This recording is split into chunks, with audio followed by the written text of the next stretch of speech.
আপনারা দেখছেন YouTube news channel metro live 24। সতর্ক থাকে, সতর্ক রাখে। পুরুলিয়ায় আত্মগোপন করেও শেষ রক্ষা হলো না। গ্রেপ্তার হলেন দেবরাজ চক্রবর্তী। বারবার ঠিকানা বদল করছিলেন, মোবাইল ফোনও সুইচ অফ করে রেখেছিলেন। অবশেষে পুলিশের জালে বিধাননগরের প্রাক্তন মেয়র পরিষদ দেবরাজ চক্রবর্তী। পুরুলিয়া ঝাড়খণ্ড সীমান্তে মুড়ি এলাকার একটি হোটেল থেকে দেবরাজ চক্রবর্তীকে গ্রেপ্তার করে রাজ্য পুলিশের এসটিএফ। কদিন আগেই কলকাতা হাইকোর্টের আগাম জামিনের আবেদন করেছিলেন সস্ত্রীক দেবরাজ। রাজারহাট গোপালপুরের প্রাক্তন বিধায়িকা অদিতি মুন্সিকে বিশেষ সহানুভূতি দেখিয়ে আগাম জামিন মঞ্জুর করেছিল আদালত, কিন্তু অভিষেক ঘনিষ্ঠ দেবরাজ চক্রবর্তীর আর্জি খারিজ হয়ে যায়, যদিও তার আগেই এলাকা ছেড়ে গা ঢাকা দেন দেবরাজ। 26-এর বিধানসভা নির্বাচনের আগেই রাজারহাট গোপালপুরের প্রাক্তন বিধায়িকা অদিতি মুন্সি এবং তার স্বামীর বিরুদ্ধে বিস্ফোরক অভিযোগ সামনে আসে।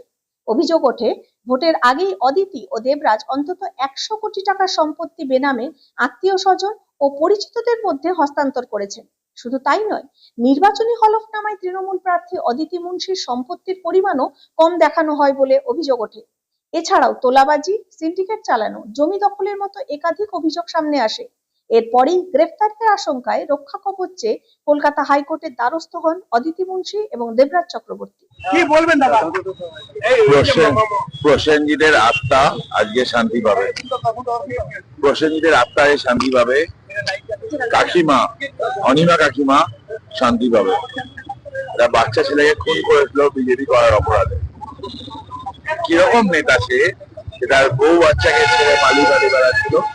মেরুদণ্ডের অভাব, চুরি করার সময় মনে ছিল না। 2 পয়সার একটা কাউন্সিলর, তার হচ্ছে 1,500 কোটি টাকার সম্পত্তি, 1300 কোটি সম্পত্তি হিসাব আমি বের করেছি। তার স্ত্রী বাইরে আছে একটাই কারণে, তার স্ত্রী একটা বাচ্চা আছে, নাহলে বউ কম দোষী নয়। আচ্ছা, পুরোনো কথাটা আছে না, কেন গানটা ছিল, তোমরা কুঞ্জ সাজাও গো আমার প্রাণনাথ আসিতেছেন। প্রাণনাথ পুরুলিয়ায় ঝাড়খণ্ড বর্ডার থেকে ধরা পড়েছে। 80 নাম্বার চেঞ্জ করেছে, ফোন বন্ধ করে রেখেছিল, বাড়ির সাথে যোগাযোগ করছে না। কিরকম বাবা সে, তার বাচ্চার খোঁজ পর্যন্ত নেয় না। এটাকে নেতা যারা শিরায় শিরায় গরম রক্ত, আমরা দেবরাজের চরম ভক্ত বলে ঘুরে বেড়াচ্ছ, তারা যে কোথায়? প্রথম দিন থেকে আমি যখন অভিযোগ করেছিলাম চোর, মানুষের টাকা লুট করেছে, তারা আমাকে যারা অপোজ করেছিল তারা কোথায়? এক একটা করে অ্যারেস্ট আমি বলেছিলাম রাজারহাট গোপালপুর চোর মুক্ত হবে, রাজারহাট গোপালপুরের কোনো গুন্ডা থাকবে না। যদি গুন্ডা কেউ হয় এখানকার, মানে ভগবান যদি কেউ হয় জনগণের ওপর কেউ থাকবে না। আমার সেই কথা আজও একই আছে। উত্তর 24 পরগনার রাজারহাট গোপালপুর বিধানসভা এলাকার বাসিন্দা দেবরাজ চক্রবর্তীর রাজনৈতিক ক্যারিয়ারের সূচনা হয়েছিল যুব তৃণমূল কর্মী হিসাবে। 2013 সালে পুরসভা উপনির্বাচনে প্রতিদ্বন্দ্বিতা করতে চেয়েছিলেন দেবরাজ, কিন্তু তৃণমূল তাকে টিকিট দেয়নি। 2015-তেও মেলেনি টিকিট। তারপর কংগ্রেসে যোগ দেন দেবরাজ। এরপরে বিধাননগর পুর নিগম এলাকার 7 নম্বর ওয়ার্ড থেকে কংগ্রেসের টিকিটে লড়েন এবং জিতেও ছিলেন তিনি। পরবর্তীতে কংগ্রেস ছেড়ে অভিষেক বন্দ্যোপাধ্যায়ের নেতৃত্বে ফিরে যান তৃণমূলে। বিয়ের পর স্ত্রী অদিতি মুন্সিকে রাজনীতিতে নিয়ে আসেন দেবরাজ। 2021 সালে রাজারহাট গোপালপুর আসনে বিধায়িকা হন অদিতি। আর পেছন ফিরে তাকাতে হয়নি। একদা রাজ্যের প্রাক্তন শ্রম ও কৃষি মন্ত্রী পূর্ণেন্দু বসুর আপ্তসহায়ক হিসাবে কাজ করা দেবরাজ চক্রবর্তীকে তারপরই রাজনীতির জগতে রাজারহাটের বুকে অতি দ্রুত উত্থান এবং প্রভাবশালী বৃত্তে চলে আসেন দেবরাজ। দেখুন, আমি তো এই কথা বলেছি, দেবরাজ হচ্ছে ছোট অভিষেক, এই জেলার অভিষেক ব্যানার্জির পাইরেটেড ভার্সান। আমি বলেছি ভাইপোর পাইরেটেড ভার্সান হচ্ছে এই জেলার।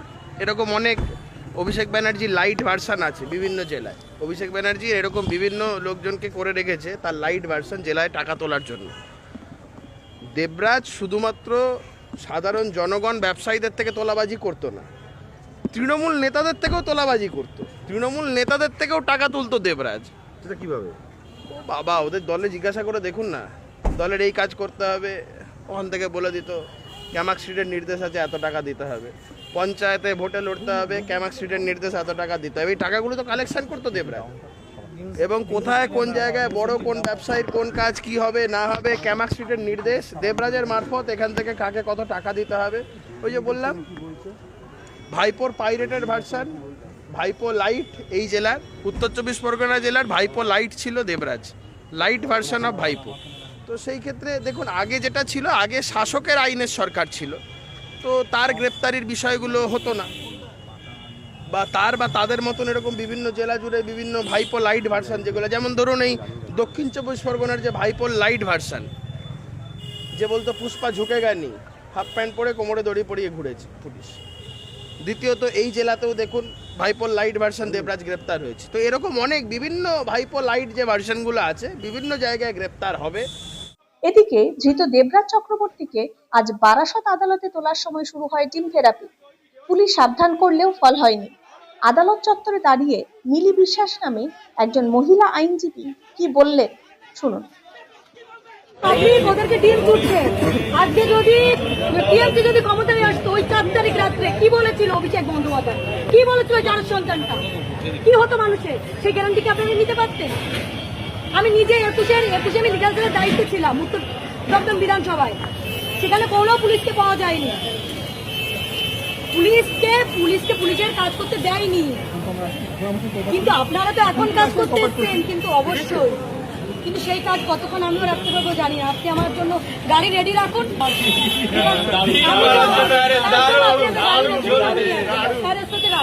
কিন্তু ডিম থেরাপি তো ওর হবে। তার জন্য আমি আমার রাজ্য অফিসে মিটিং ছিল, আমি মিটিং ক্যান্সেল করে আমি এইখানে বসে আছি ছেড়ে দেওয়ার জন্য। মিলে বিশ্বাস ডিম তো নিয়ে নেওয়া হলো, কি করবেন তাহলে? ডিম তো এখন তৈরি হচ্ছে, মুরগি শুধু ডিম সাপ্লাই দিচ্ছে। আমি শালবনি থেকে 3 টাকা দামে ডিম কিনে নিয়েছি, এখানে অনেক দাম বেশি তাই। শালবনি থেকে কেন? কারণ ওইখানে ডিমের ফার্ম আছে, ওইখানে কম টাকায় ডিম পাওয়া যায়, তার জন্য সকালবেলায় ডিম নিয়ে আসলাম। এই থেরাপি হবে। টিএমসি এই যে দেবরাজ তো অনেক টাকা চুষে খেয়েছে, আমরা জাস্ট একটু ওকে ডিম থেরাপি হবে, আর কিছুই হবে না। এই যে কোর্ট চত্বরে কড়া নিরাপত্তা, তার মাঝে কিভাবে নিয়ে ঢুকলে? কোর্ট চত্বর এটা মানে অ্যাডভোকেটের কাছে তো কোর্ট চত্বরটা স্বাভাবিক একটা ব্যাপার, কারণ এটা তো আমাদের কাছে মানে সারাদিন আমাদের এখানেই থাকতে হয়, উকিল আর কোর্ট একই ব্যাপার।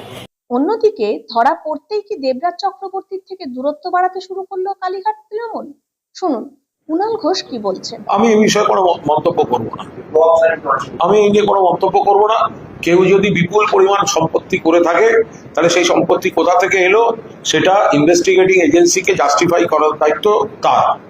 ফলে যে বিষয়টার সঙ্গে দলের কোনো সম্পর্ক নেই, আমি এখানে কোনো মন্তব্য করব না, আমি কাউকে কোনো ডিফেন্ড করব না, কোনো কেসের মেরিট সম্পর্কে আমি কোনো মন্তব্য করব না। কারণ দেবরাজ চক্রবর্তী বা তাদের কোথায় কি সম্পত্তি আছে আমি নিজেও জানি না, সেটা বৈধ না অবৈধ আমি জানি না, আমি কেন খামোখায় নিয়ে মন্তব্য করব? আমি শুধু একটাই কথা, টাইমিংটা। এই যে রাজ্য জুড়ে তৃণমূলের নেতা কর্মী, জনপ্রতিনিধি, এক্স জনপ্রতিনিধি, তাদের উপর যে একসঙ্গে একটা চলছে, তাতে মনে হচ্ছে যে গোটা বিষয়টা একটা যেন মানে মূলত টার্গেটটা হচ্ছে তৃণমূল। আমি এইটুকু বলতে পারি তৃণমূলের মুখপাত্র হিসেবে। শেষ খবর পাওয়া পর্যন্ত জানা যাচ্ছে যে আপাতত 7 দিনের পুলিশ হেফাজতে দেবরাজ। অন্যদিকে অভিষেক ঘনিষ্ঠ দেবরাজ চক্রবর্তীর যাবতীয় আর্থিক অসঙ্গতির তদন্ত শুরু করতে তৈরি হচ্ছে এনফোর্সমেন্ট ডিরেক্টরেট। তবে কি এবার একটু একটু করে মাথার দিকে এগোচ্ছে কেন্দ্রীয় তদন্তকারী সংস্থা? রাজনৈতিক মহলে গুঞ্জন তেমনটাই।